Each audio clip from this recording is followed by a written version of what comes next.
الحمدللہ، اللہ تعالیٰ کا لاکھ لاکھ شکر ہے کہ مالک الملک نے اپنی یاد کی توفیق اور موقع عطا فرمایا۔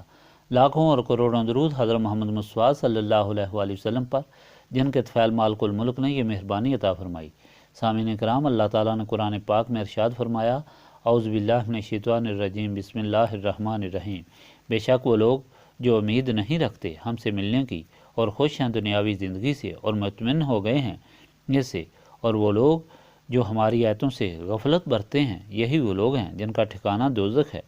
یہ بے سبب ان اعمال کے جو وہ کماتے ہیں۔ یقیناً وہ لوگ جو ایمان لائے اور نیک عمل کیے، پہنچائے گا ان کا رب ان کے ایمان کے باعث وہاں جہاں رواں ہوں گی ان کے نیچے نہریں، نعمت کے باغوں میں ان کی صدا وہاں یہ ہوگی، پاک ہے تو اے اللہ تعالیٰ، اور ان کی دعا یہ ہوگی سلامتی ہو، اور ان کی آخری پکار یہ ہوگی کہ سب تعریفیں اللہ تعالیٰ کے لیے ہیں جو سارے جہانوں کا رب ہے۔ اور اگر جلد بازی کر کے اللہ تعالیٰ لوگوں کو شر پہنچائیں جیسے وہ جلد بازی کرتے ہیں بھلائی کے لیے، تو پوری کر دی گئی ہوتی ان کی میعاد۔ ہم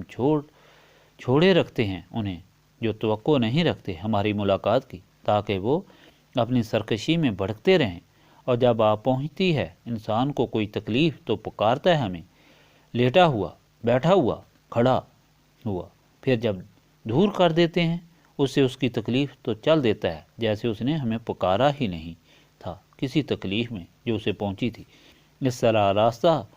کر دیے گئے ہیں حد سے بڑھنے والوں کے لیے وہ کام جو وہ کرتے تھے۔ پچھلی مرتبہ فرمان الہی میں آپ سن چکے ہیں کہ مشرکین اور کفار کا حال جب نبی پاک صلی اللہ علیہ وآلہ وسلم نے اپنی نبوت کا اعلان فرمایا تو بد نصیبوں نے انکار کیا۔ بعض نے کہا وہی کسی سردار پر کیوں نہیں اتری، اور بعض نے کہا کہ کسی اور پر کیوں نہ اتری، بعض نے کہا کہ کسی عالم پر کیوں نہیں اتری۔ نبی پاک صلی اللہ علیہ وآلہ وسلم کے متعلق ان کا خیال تھا کہ آپ دولت مند بھی نہیں، کسی مدرسے سے علم بھی حاصل نہ کیا، ساری زندگی یتیمی میں گزاری۔ ظالم یہ بھول گئے کہ امیری، علم، سرداری، طاقت جسمانی ہو، مالی ہو یا علمی ہو، سب اللہ تعالیٰ کی دین ہے، کہ اللہ تعالیٰ نہ دولت کا پابند ہے، نہ علم کا، نہ کسی سرداری کا، اور نہ کسی عمارت کا۔ تاریخ گواہ ہے کہ اللہ تعالیٰ نے ذرے سے آفتاب بنائے اور آفتاب سے ذرے، ساری کائنات اس کے حکم کن سے بنی۔ جسے اللہ تعالیٰ اپنا بندہ بناتا ہے، علم، دولت اور عزت اس کے اشارے کے محتاج ہوتے ہیں، اس کی نظر التفات سے دین و دنیا ملتی ہے۔ اور یہ بات ثابت ہے کہ سورج کو حکم دیا تو اس کی گردش رک گئی، چاند کو اشارے سے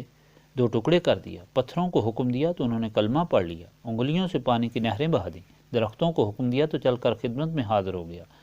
اور جب مشرکین نے کہا کہ آپ مکہ کو سرسبز وادی بنا دیں، پہاڑوں کو سونا اور چاندی بنا دیں، تو حضور پاک صلی اللہ علیہ وآلہ وسلم نے خیال فرمایا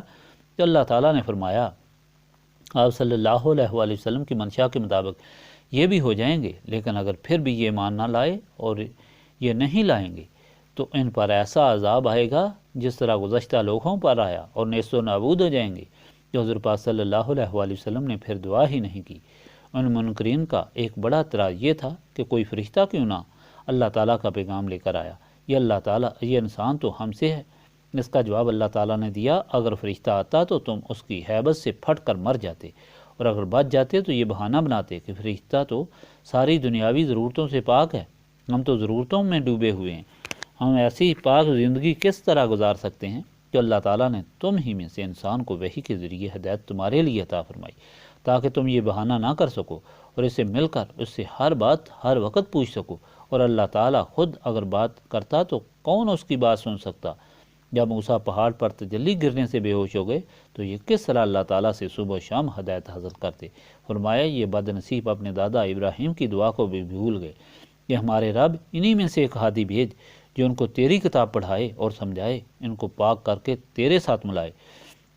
حکم یہ اللہ تعالیٰ کے محبوب صلی اللہ علیہ وآلہ وسلم کی اطاعت نہ کرنے سے ان پر اللہ تعالیٰ کی ناراضگی ہے، اور یہ ہدایت سے دور ہوں گے اور ان کو سزا ملے گی، یہ جہنم میں جائیں گے اور ان کے غلام جنت میں ہوں گے۔ آج کا فرمان بھی انہی لوگوں کے متعلق فرمایا گیا کہ لوگ جو روز جزا کی امید نہیں رکھتے کہ ان کو ایک دن ہمارے ساتھ ملنا ہے، ان کے لیے دردناک عذاب تیار ہے، اور جو ایمان لائیں گے ان کے لیے اللہ تعالیٰ کی طرف ہدایت بھی ہے، ہدایت پر چلنے کی استطاعت بھی ہوتی ہے، اور ان کا انجام جنت کے باغ ہیں جن میں بیٹھ کر وہ صبح و شام اللہ تعالیٰ کی یاد اس طرح فرمائیں گے جس طرح وہ دنیا میں کرتے تھے۔ اس کے ساتھ یہ سمجھایا گیا کہ وہ دیکھو دنیاوی زندگی میں جب بھی انسان کسی مشکل میں پھنستا ہے تو اللہ تعالیٰ کے بغیر کوئی سہارا نہیں ہوتا۔ اس وقت اسے اللہ تعالیٰ یاد آتا ہے، پھر لمبی لمبی دعائیں کرتا ہے، لیٹے کھڑے اور بیٹھے، لیکن پھر وہی شخص اتنا ناشکرا ثابت ہوتا ہے کہ جو ہی اللہ تعالیٰ رحم فرما کر سختی دور کرتا ہے اس میں پھر اسی طرح گمراہی آ جاتی ہے اور اللہ تعالیٰ کو بھول جاتا ہے، اور اللہ تعالیٰ بھی ایسے انسان سے ناراض ہو جاتا ہے، اس کے برے اعمال اسے اچھے لگنے شروع ہو جاتے ہیں اور وہ انہی میں مشغول و مستغرق ہو کر جہنم تک پہنچتا ہے۔ یاد رکھو اللہ تعالیٰ کی گرفت جلدی نہیں آتی کیونکہ وہ رب العالمین ہے، وہ چاہتا ہے کہ انسان کسی طرح واپس ہدایت کے رستے پر آ کر توبہ کرے۔ عذاب ان کے لیے ہوتا ہے جو کسی صورت ہدایت قبول نہیں کرتے۔ اب یہ فرمان سننے کے بعد حقیقت یہ سامنے آتی ہے کہ انسان بے سمجھ بھی ہے، بے علم بھی ہے، بے عقل بھی ہے اور ناشکرا بھی ہے۔ ان تمام عیوب کی جڑ شیطان کا غلبہ ہے، وہ نفس کو قابو کر کے دل سیاہ کر دیتا ہے۔ اس کا علاج صرف نسبت رسولی صلی اللہ علیہ وآلہ وسلم ہے۔ جو لوگ نسبت رسولی صلی اللہ علیہ وآلہ وسلم اختیار کرتے ہیں ان کے دل و دماغ روشن ہو جاتے ہیں۔ ایسا انسان اچھائی اور برائی میں تمیز کرتا ہے، ظلمت دور ہو جاتی ہے، شیطان مغلوب ہو کر بھاگ جاتا ہے، اللہ تعالیٰ اور اس کے رسول صلی اللہ علیہ وآلہ وسلم سے اتنی محبت ہو جاتی ہے کہ دنیا کی کوئی خواہش اسے اس راہ سے دور اور ناامید نہیں کر سکتی اور نہ بلا سکتی ہے۔ اس لیے ضروری ہے کہ نسبت رسولی صلی اللہ علیہ وآلہ وسلم حاصل کی جائے تاکہ اللہ تعالیٰ کی اور رسول پاک صلی اللہ علیہ وآلہ وسلم کی کامل اطاعت نصیب ہو جو روشن کرنے والے چراغ سے نصیب ہوتی ہے، تاکہ اس طرح اللہ تعالیٰ کی بندگی اور رسول پاک صلی اللہ علیہ وآلہ وسلم کی غلامی حاصل ہو، دونوں جہاں اچھے ہو جائیں۔ نسبت رسولی صلی اللہ علیہ وآلہ وسلم کے لیے